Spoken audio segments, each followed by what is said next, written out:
అవునరా శేఖరం, నీ ఆరోగ్యం బాగాలేదంటున్నావు. అమ్మాయిని ఎందుకు హాస్టల్లో ఉంచుతున్నావురా?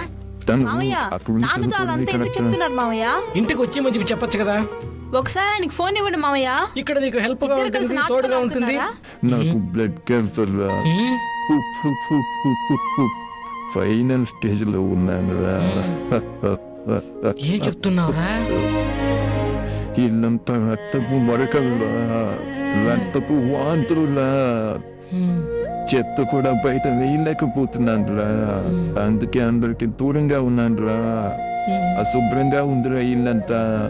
ఇలాంటి పరిస్థితులు కూతుర్ని ఇక్కడికి పిలిచి ఇబ్బంది పెట్టలేనురా. నా బిడ్డను అల్లారు ముద్దుగా సాకినాను రా. తల్లి లేని బిడ్డగా వెళతాను. ఈ ఆఖరి సమయంలో నా బిడ్డ దగ్గర పనులు ఉందిరా. ఈ ఎముడికి తండ్రిని చూసి ఎక్కడ భయపడుతున్నా అక్కడ దాచాను రా. బిడ్డకు తెలియకూడదని జాగ్రత్త పడుతున్నాను రా. నా కూతురు బంగారు రా.